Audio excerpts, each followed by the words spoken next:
I want to thank the Secretary General. It's been really incredible what's been taking place, and he's been a fantastic host to a lot of countries. The meetings I had on a bilat or close were pretty staggering. I think we set a new record, but you'll have to check that out. We met for pretty extended periods of time, either 2-on-2, 1-on-1, or just about at that level, with Pakistan, Poland, New Zealand, Singapore, Egypt, South Korea, United Kingdom, India, Iraq, Argentina, Germany, Brazil, France, Japan, Ukraine, Honduras, El Salvador, Saudi Arabia, Jordan, Bahrain, Kuwait, Qatar, Oman, UAE, Chile, Colombia, Ecuador, and Peru. Other than that, we weren't too busy over the last 3 days. And unfortunately, the press doesn't even cover it. You know, we've made some fantastic deals, like with Japan. For farmers, we have a tremendous trade deal with Japan, and that doesn't get covered because you waste your time on nonsense. The PMI manufacturers index has gone substantially up, which was an incredible. Larry Kudlow, wherever you may be. Larry, please stand up. He just gave me these numbers. And existing new home sales are through the roof. Just came out. Oil prices have gone down ever since the Saudi Arabia incident, and they've gone down very substantially, so we have plenty of oil. But those numbers were surprising to you, Larry, and the extent of the increase. Is that a correct statement? So thank you, Larry Kudlow. We think we'll make this little announcement to you because important, you know, the so-called whistleblower, the one that didn't have any first class or first rate or second tier information, from what I understand. You'll have to figure that out for yourself. But I've spoken with Leader Kevin McCarthy and the Republicans, many of them, and we were going to do this anyway, but I've informed them, all of the House members, that I fully support transparency on the so-called whistleblower information, even though it was supposedly secondhand information, which is sort of interesting. And other things have come out about the whistleblower that are also maybe even more interesting. But also insist on transparency from Joe Biden and his son Hunter on the millions of dollars that have been quickly and easily taken out of Ukraine and China. Millions of dollars, millions and millions of dollars taken out very rapidly while he was vice president. And I think they should have transparency for that.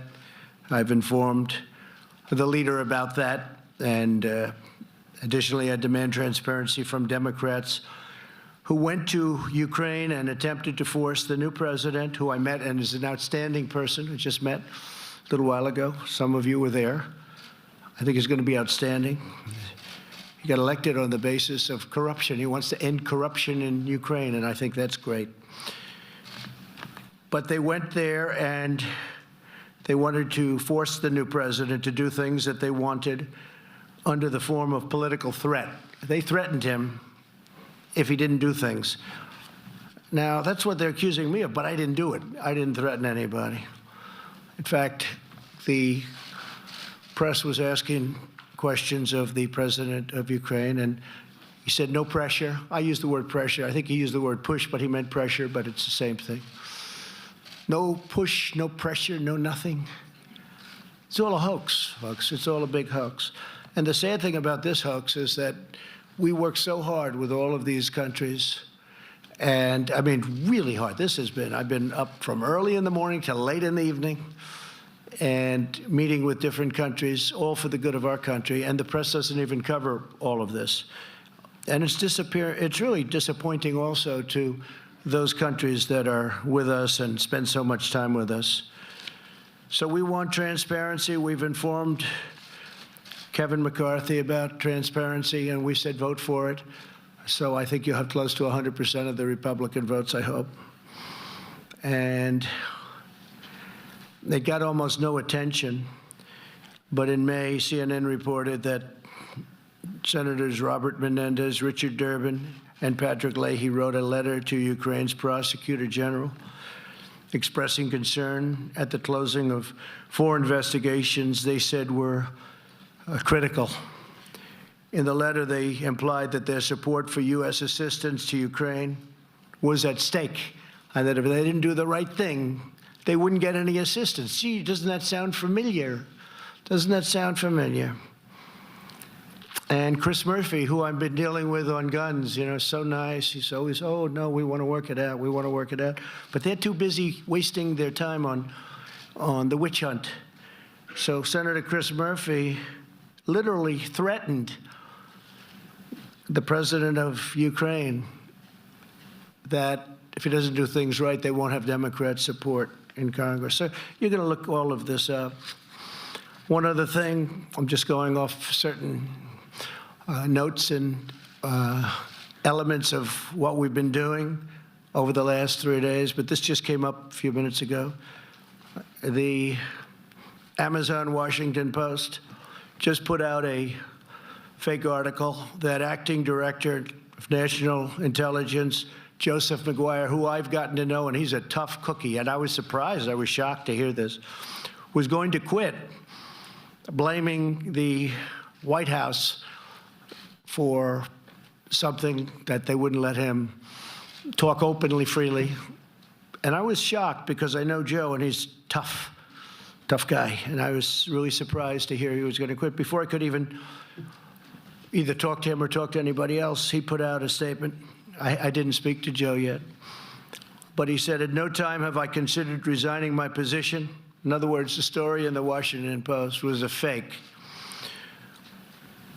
At no time have I considered resigning my position since assuming this role on August 16th, 2019. I have never quit anything in my life, and I am not going to start now. I'm committed to leading the intelligence community to address the diverse and complex threats facing our nation. That's from the acting director of national intelligence, a very good man, Joseph Maguire.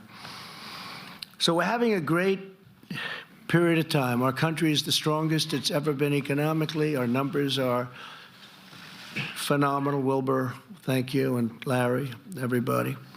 The numbers are phenomenal. Our economy is the strongest in the world.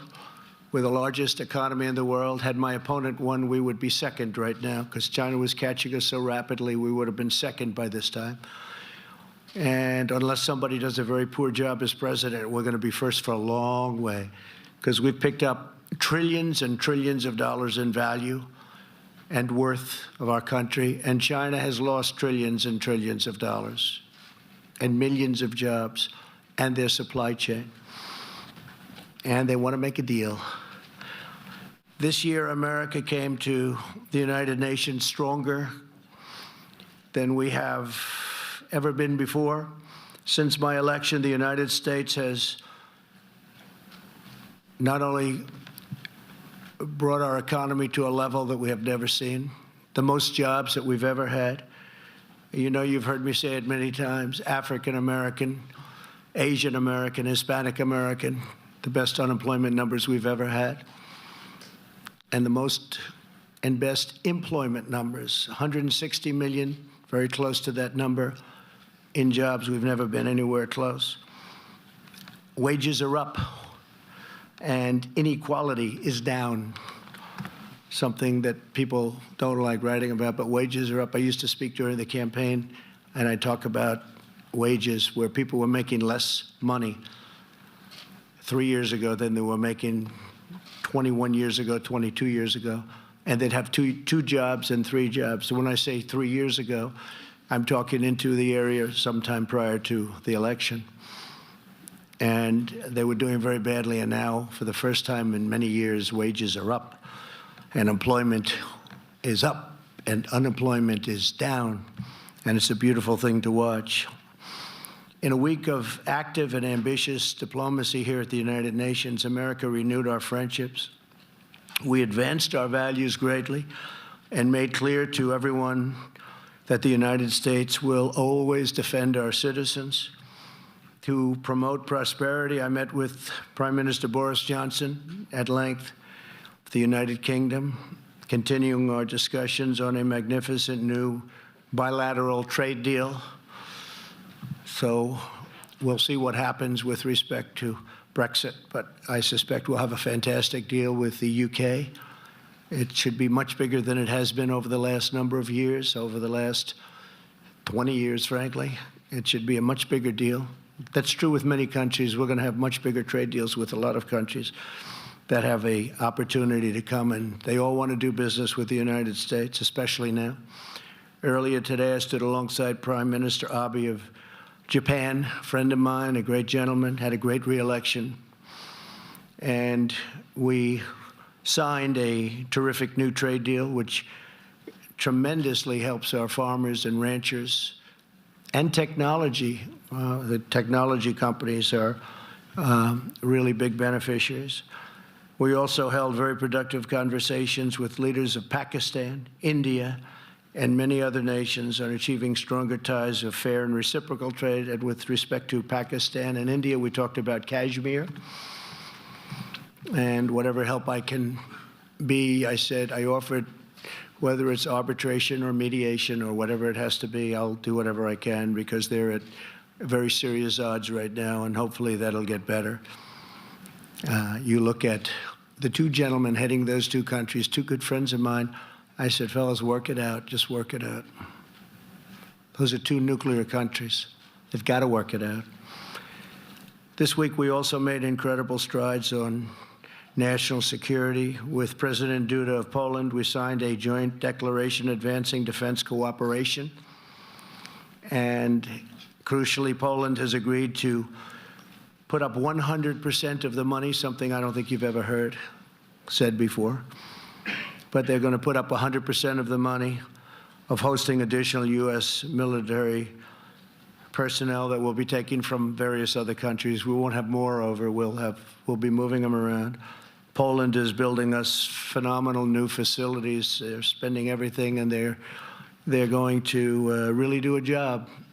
But we'll be moving a few thousand soldiers, and Poland will be paying that for it. Together with Prime Minister Lee of Singapore, I signed an important agreement extending our defense cooperation. This hasn't been changed in many years. And yesterday I met with prospective members of the Middle East Strategic Alliance, which is a group that I know very well. I know all of them. And through this effort, the nations of the Middle East are taking more responsibility for securing their own future and their own neighborhood. And they're also reimbursing us and paying us for a lot of the military work that we incredibly do. But because we're now independent energy-wise, we're energy independent, we have very few boats going over the Middle East. We used to have them going through the straits all the time. And you probably noticed that every once in a while they go after somebody else's. They haven't gone after ours yet. If they do, they've got big problems. But we have very few boats going over there. They were saying the other day they've never attacked an American boat. I'm not asking for trouble, but if they do, they know they have far bigger trouble. But then they said, but you know, we don't see very many American boats over here anymore. This week also brought extraordinary progress to nations of our own hemisphere. In recent days, we've achieved historic asylum cooperation agreements with El Salvador, Guatemala, and Honduras. We were with El Salvador today. A great young gentleman became the president. He's strong and tough, and he's taking care of crime. He was really something today. I was very impressed with him. And likewise with Honduras, who we met, we signed a cooperation agreement with both, and also with Guatemala. We're working with our partners in Central America to ensure that asylum seekers can pursue relief as close to their home countries as possible. That'll make a tremendous difference at our southern border. And Mexico, I have to say, President Lopez Obrador has been outstanding and an outstanding partner, and he's doing a great job in Mexico. The cartels are way down, and the numbers, our secretary is here now, the numbers are way down, way down. And we're doing that without the help of Congress, meaning the Democrats in Congress, who won't give us a single vote to take care of loopholes. We have loopholes that are so horrible, and it would be so easy to fix. And they know they should be fixed, but they don't want to do it because they don't want to give Trump any credit, because it's all about the election. That's all they care about. They don't care about our country. They care about the election. And the sad part is, with all of the tremendous work that we've done this weekend, whether it's Secretary Mnuchin or Secretary Pompeo, who had some outstanding meetings, with all of this tremendous work that we've done, the press doesn't even cover it. And the Democrats did this hoax during the United Nations week. It was perfect, because this way it takes away from these tremendous achievements that we're taking care of doing, that we're involved in New York City at the United Nations. So that was all planned, like everything else. It was all planned. And the witch hunt continues, but they're getting hit hard on this witch hunt, because when they look at the information, it's a joke. Impeachment for that? When you have a wonderful meeting or you have a wonderful phone conversation? I think you should ask. We actually, that was the second conversation. I think you should ask for the first conversation also. I can't believe they haven't, although I heard there's a rumor out they want the first conversation. It was beautiful. It was just a perfect conversation. But I think you should do that. I think you should do. And I think you should ask for VP Pence's conversation, because he had a couple of conversations also. I could save you a lot of time. They were all perfect. Nothing was mentioned of any import other than congratulations. But the word is that they're going to ask for the first phone conversation. You can have it anytime you need it. And also Mike Pence's conversations, which were, I think, one or two of them. They were perfect. They were all perfect. It's very sad what the Democrats are doing to this country. They're dividing. They're belittling. They're demeaning our country. So many leaders came up to me today and they said, "Sir, what you go through, no president has ever gone through, and it's so bad for your country." People laugh at the stupidity of what they've asked for. And here we could do asylum. We could do all of these different things so easily. We could do asylum quickly. We could do loopholes, get rid of them. Instead, we actually make deals with Mexico and with Guatemala, El Salvador, Honduras. And we're doing it with them instead of with our Congress. But we're doing it. We get it done. The wall is being built, by the way. It got little coverage. I went to the border. It's going up in New Mexico. It's going up in Arizona. It's going up in California, believe it or not. They really wanted that wall in California and San Diego. As soon as it was completed, they said, "We don't want a wall." They were begging me for a wall. I should take it out and move it to another location. We were with the governor, spoke to him a lot, but the governor of Texas, the lieutenant governor of Texas, attorney general of Texas, the senators of Texas, Corn and Ted Cruz. And we're building an incredible wall. It's going to, number one, it's going to look great. It's going to be virtually impossible to cross unless you're one hell of a mountain climber. It's very tough. It's going to be very tough to get people and drugs over those walls, because they're the real deal. I went to the Secretary of Homeland Security, and he got all his people together. I said, "Give me 4 walls, your optimum, every single thing included." And they give me 20% less, 20% less, and 20% less, meaning less cost. They came back, they said, "This is the wall, sir. This would be the best. We have the panels on top, which are anti-climb panels." I don't know if you noticed the steel on top. We have a different design for a different area, but this anti-climb, it's very tough. We had people going out and real climbers telling us which is the toughest to climb, but these are anti-climb panels. Very tough to get across. and the wall is going up many miles a week. And we hope to have over 400, but maybe as much as 500 miles, which will pretty much do it because you have a lot of natural barriers. You have mountains, you have really rough rivers, you have some really rough land that you can't cross very easily. So they serve as their natural walls.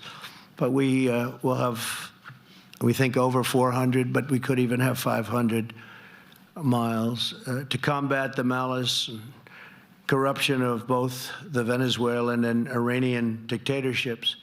Today, I issued proclamations suspending the entry into the United States of senior regime officials and their families. And further, to promote American values, on Monday, I was proud to be the first president in history to host a meeting at the United Nations. I'm so surprised, first president for this. I can't believe that I'm first. I spoke to Franklin Graham about that. I can't believe it. At the United Nations on protecting religious freedom and liberty for people around the world. While some partisans and unelected bureaucrats in Washington may choose to fight every day against the interests and beliefs of the American people, my administration is standing up for the American people like no administration has in many, many years. You forgot the American people. You totally forgot the American people. This week, every week, I really can say, of my presidency, we're standing up for American prosperity, American security, and the American way of life. And together with our friends and partners, we're building a more peaceful, prosperous, and promising future. We have a tremendous relationship now with a lot of nations that are very happy with what's going on, and that includes in South America, where they've been so helpful, where nobody thought this would be possible. The relationship with Mexico as an example, or El Salvador, or Honduras, or Guatemala. Nobody even knew about it, yet we sent them hundreds of millions of dollars, and all we got back was caravans of people pouring in. We had tremendous, it was terrible. And we've got that stopped, and the countries are now helping us. And we stopped those payments, by the way. We don't pay those countries that money anymore. But I will tell you, if they're as good as they seem to be, they're really doing a job on crime and stopping the wrong people from leaving and coming to the United States. We'll be helping them a lot with economic development projects and other things. So with that, we had a tremendous 3 days. It was beautiful to see. Made a lot of new friends. I read you a list of all the countries I saw, pretty much one-on-one. And it's been very busy, but it's been very, very fruitful. So we could take a couple of questions. I'd love some questions on some of the things that we accomplished at UNGA, instead of the witch hunt, the phony witch hunt questions, which I know that's what you want to ask because it's probably better for you, but it's not better for the country. So maybe we'll take a few questions, please.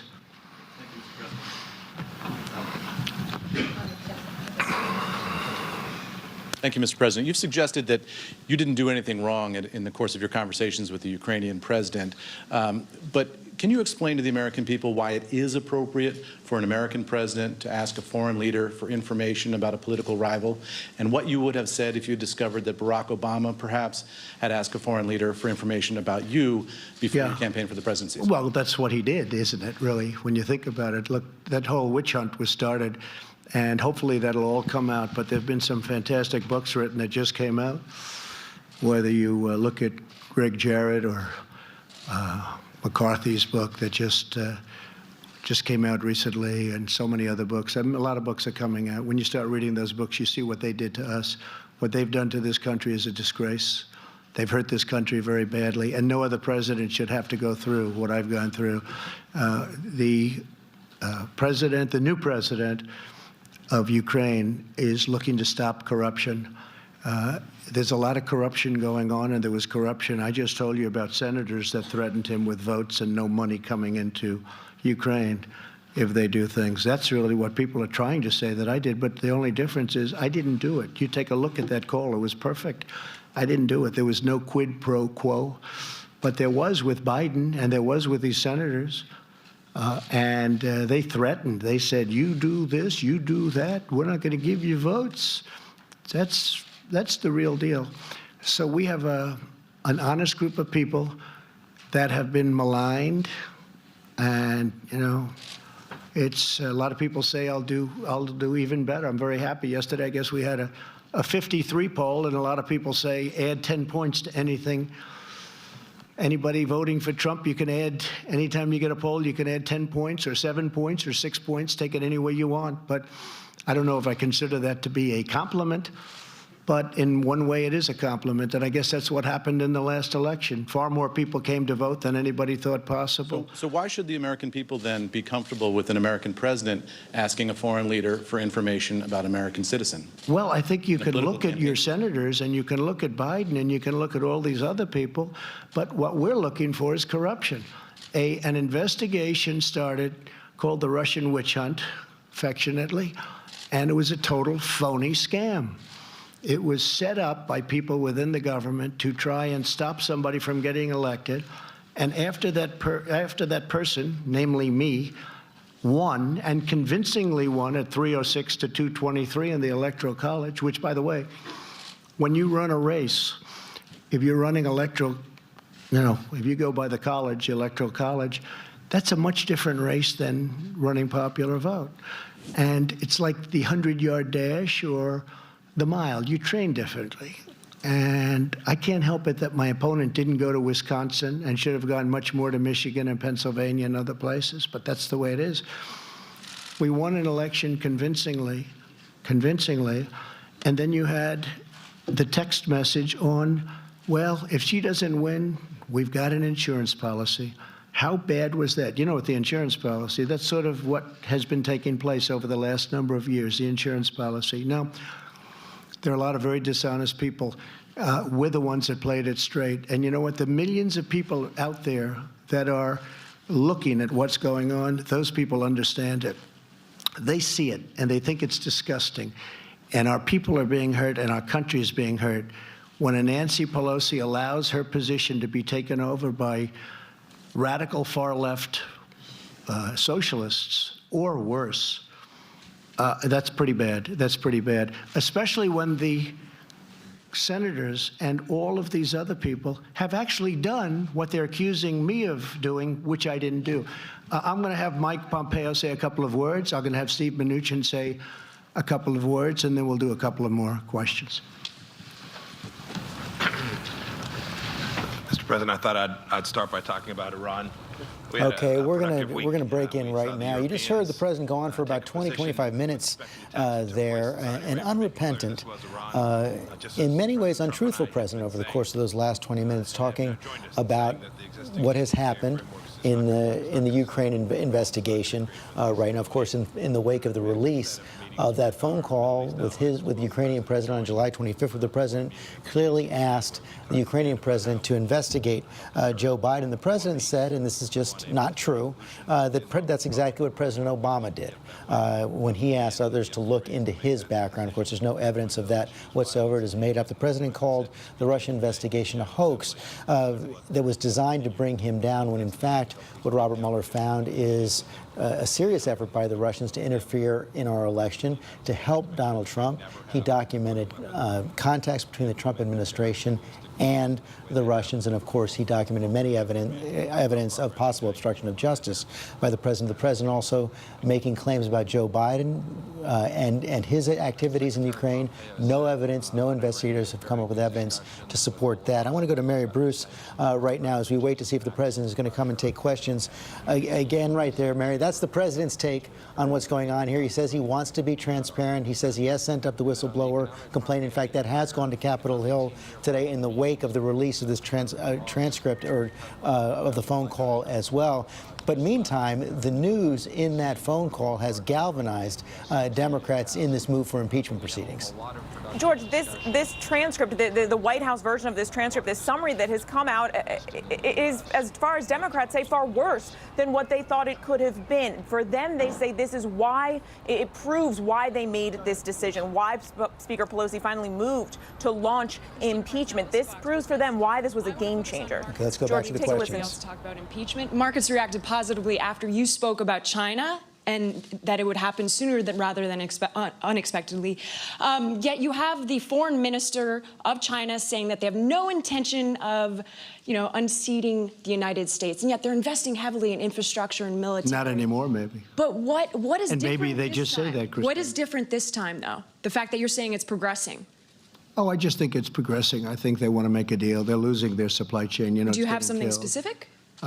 Well, I don't want to say that, but I can tell you that these two men, and in this case, more specifically, Steve, we're having some very good conversations. And I guess it's next week that a group is coming in, and the week after. So we have a lot of talks going on, and also by telephone.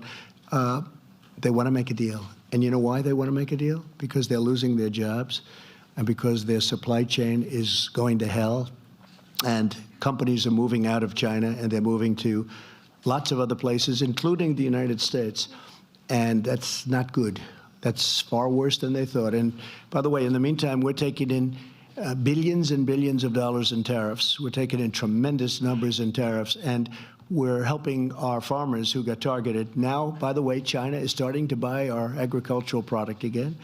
They're starting to go with the beef and all of the different things, pork. Very big on pork. But if you look and if you see, and they actually put out, I think, a statement, but they're starting very heavy to buy our ag again.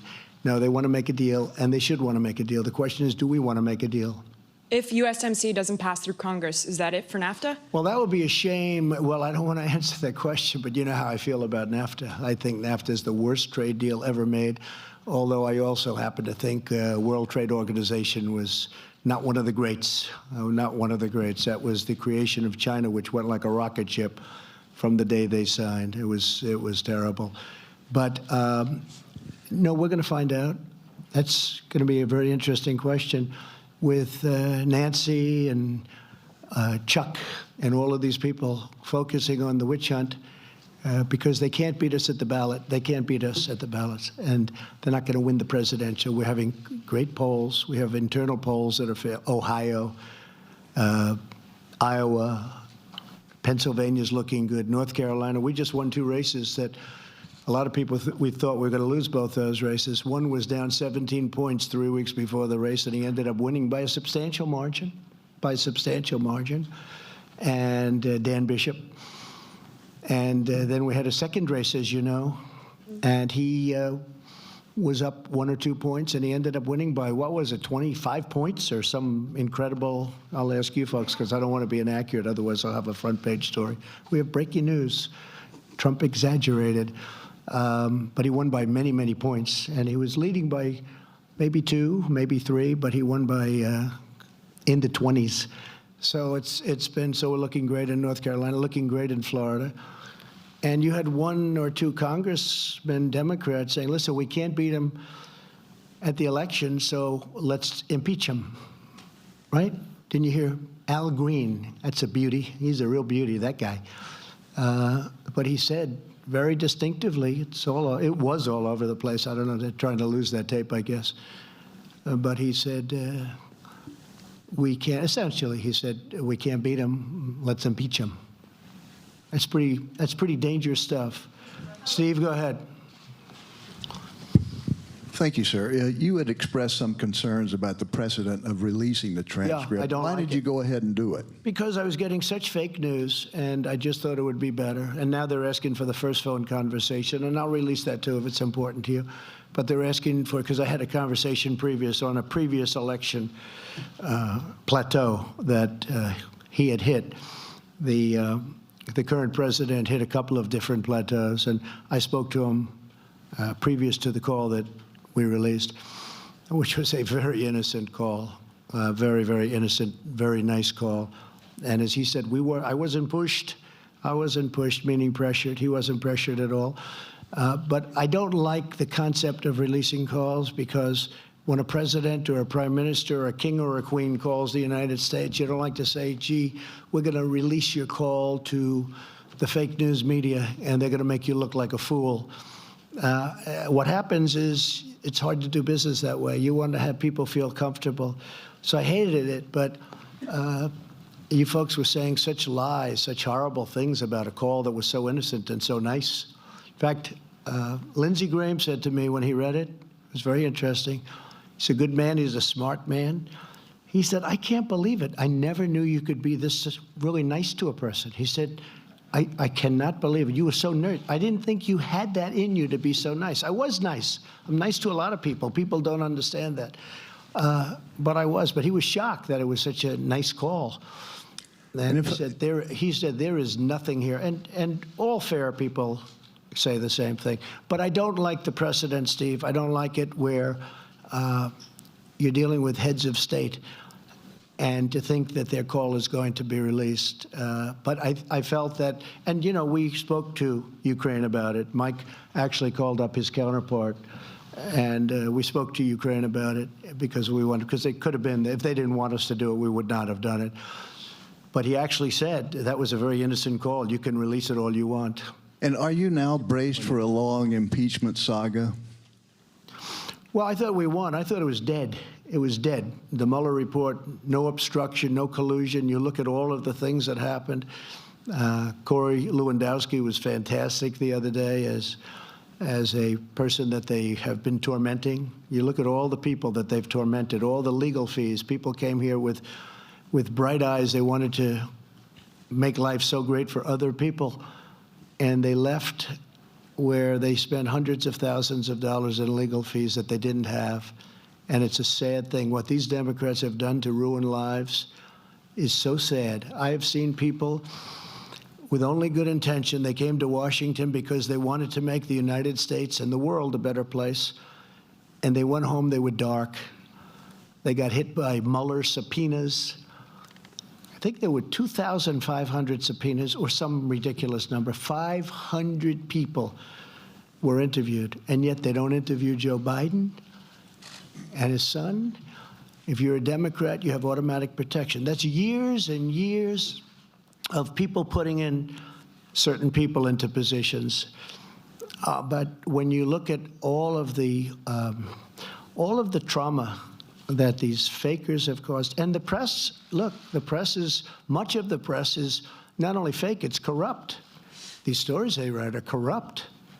They're so wrong, and they know that. You know, it used to be, I used to get great press until I ran for politics. I mean, I used to be the king of getting good press. I was very good at it, and I got good. I mean, they covered me well for what otherwise I probably wouldn't be here.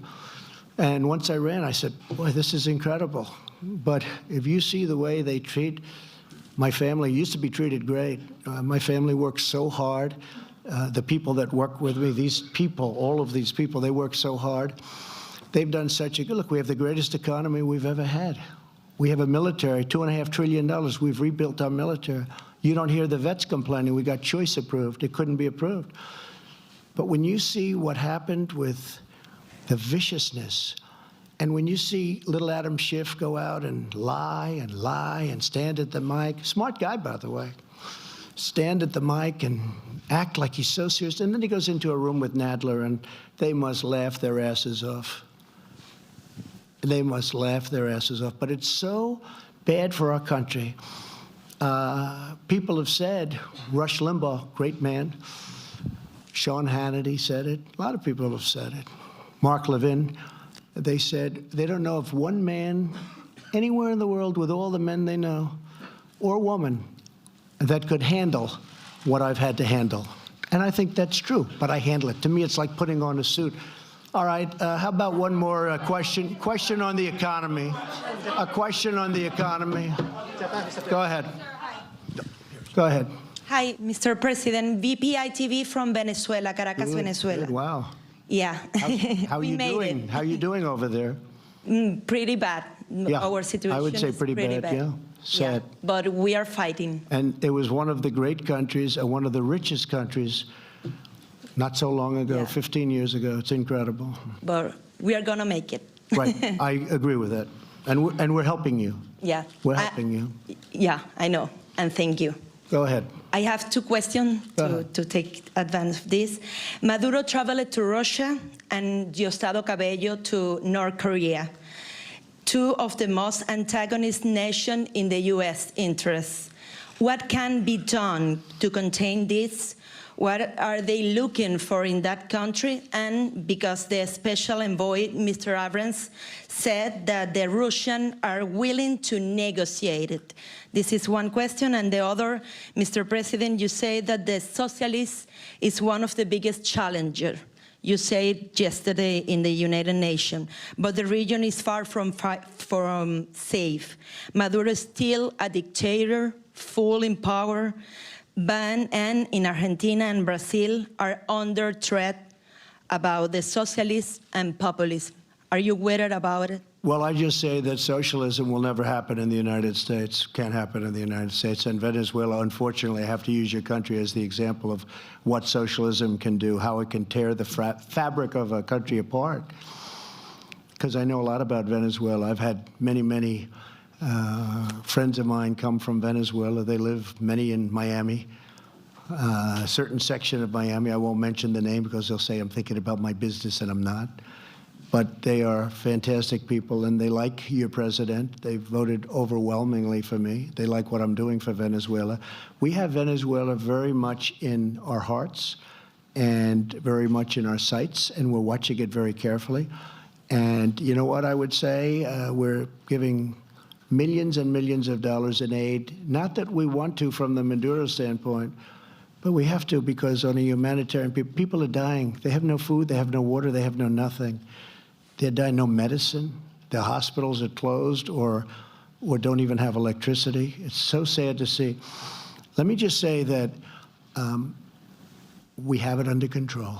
We're watching it very carefully, and we're going to be very we're watching it very carefully, including other countries that may or may not be playing games. We're watching it very closely. But you know, if Russia is talking with USA or Guaido, what can you tell about us? Just put this in the back of your mind. It's all going to be fine. We know everything that you said, and it's all going to be fine. We're very much involved. We very much know what's going on, and we're very much involved. Okay? Thank you all very much. Thank you. Thank you very much. President Trump wrapping up about 40 minutes there, coming out of the UN meetings, this press conference, dominated, of course, by the president, a rambling opening statement, about 20 minutes, where he clearly seems upset that what he believes are the accomplishments of the administration are not getting covered, and upset with this new impeachment inquiry in the House. I want to bring in Terry Moran for more on this right now. Terry, that was some display of projection there by the president. He accuses his opponents in the press of telling lies and then unleashes a string of inaccurate statements and attacks on his opponents. He was asked if he could explain to the American people why it would be okay for an American president to ask a foreign country to help investigate a political rival. Instead of defending that or explaining, he accused President Obama of doing that, which is, of course, untrue. This is the classic Trump playbook, George, that we've gotten used to. We've seen it unfold all day at the United Nations. In the heat of this furor in Washington over the transcript of his call with the president of Ukraine, which shows him asking for a favor from the president of Ukraine, in part to look at the Biden family's activities in Ukraine, which have been looked at before, and doing it again and again. I will say he sounded down. He sounded wounded, even sad, as he went through this. But this is what he is, a counterpuncher, ferocious, and he is willing to throw everything, true, false, irrelevant, at a problem. The question is, will his followers stick with him if the Democrats in Congress who have begun this impeachment inquiry begin to bring evidence that can bolster their argument about what the transcript means? The president's arguing what you see in that transcript isn't what's really happening. He's saying that he is arguing that he is advocating for the United States interest, not his personal political interest. But if the Democrats in these hearings can bring out witnesses who were part of this process, to put it in a different context, it's a question as to how well this very familiar playbook that he is playing here will work with his base and with voters. That is the question. John Carter, the chief White House correspondent, of course, it did work to some degree politically in his characterizations of the Russia investigation, even though those were not true either. The question is going to be going forward, is this emerging defense we're seeing from the president, which really isn't a defense of his actions, but an attack on his opponents, going to work for him politically in the face of this? Yeah, and it seems to me this is a much more difficult one because it's an easier issue to understand. The president kept on referring to his conversation, the phone call he had with President Zelensky of Ukraine as beautiful, as a perfect call. But the call is clear, George. You may argue whether or not the president put any pressure on President Zelensky, but what is without question is that he asked the leader of a foreign nation to work with his attorney general to investigate his political rival, potentially his main political rival in the 2020 election. And the question he was asked right at the beginning was, is that appropriate? Does he really think that that is okay? And he didn't answer that. He flatly didn't answer. Instead went on the tangent you mentioned, talking about Barack Obama, about Hillary Clinton, about the 2016 election, about where he campaigned. I mean, he talked about a lot of things. He didn't explain his actions there, and those actions are not hard to understand. They are in black and white in that summary of that phone call. And Mary Bruce on Capitol Hill, Congress now does have this whistleblower complaint, which is said to include allegations beyond the phone call. They're only beginning to digest that, so this is only beginning. Yeah, George, as the president has been speaking with reporters here behind me in the Capitol, members of the intelligence committees have been getting the first look at the whistleblower complaint. Now, they've been very tight-lipped as they've been leaving this secure room. Of course, this is still a classified document, but one senator did tell us he still has a lot of questions. And of course, they will get a chance to ask some of those questions tomorrow when the acting DNI will be up here testifying. Among some of the questions, they want to know why he overruled the attorney general, or excuse me, the IG, the inspector general, when he deemed that complaint to be credible and of urgent concern. Chairman Schiff of the House Intelligence Committee has been voicing a lot of concern, saying that he wants to know why the acting DNI didn't do more to protect this whistleblower. And of course, George, this all paints a much broader picture than just what we've learned from this summary that was released today. What was happening outside of that phone conversation? That is what lawmakers are hoping to glean, especially what were some of the other players doing, particularly the president's personal lawyer, Rudy Giuliani, and the attorney general. William Barr, that's right. And that hearing will be tomorrow morning, 9 a.m. The acting director of national intelligence, Joe McGuire, who, of course, also did make a criminal referral based on that whistleblower complaint to the Justice Department. That's going to wrap up our coverage for now. It will continue on our streaming channel, ABC News Live, and, of course, a complete wrap-up tonight on World News Tonight with David Muir. Have a good afternoon. This has been a special report from ABC News.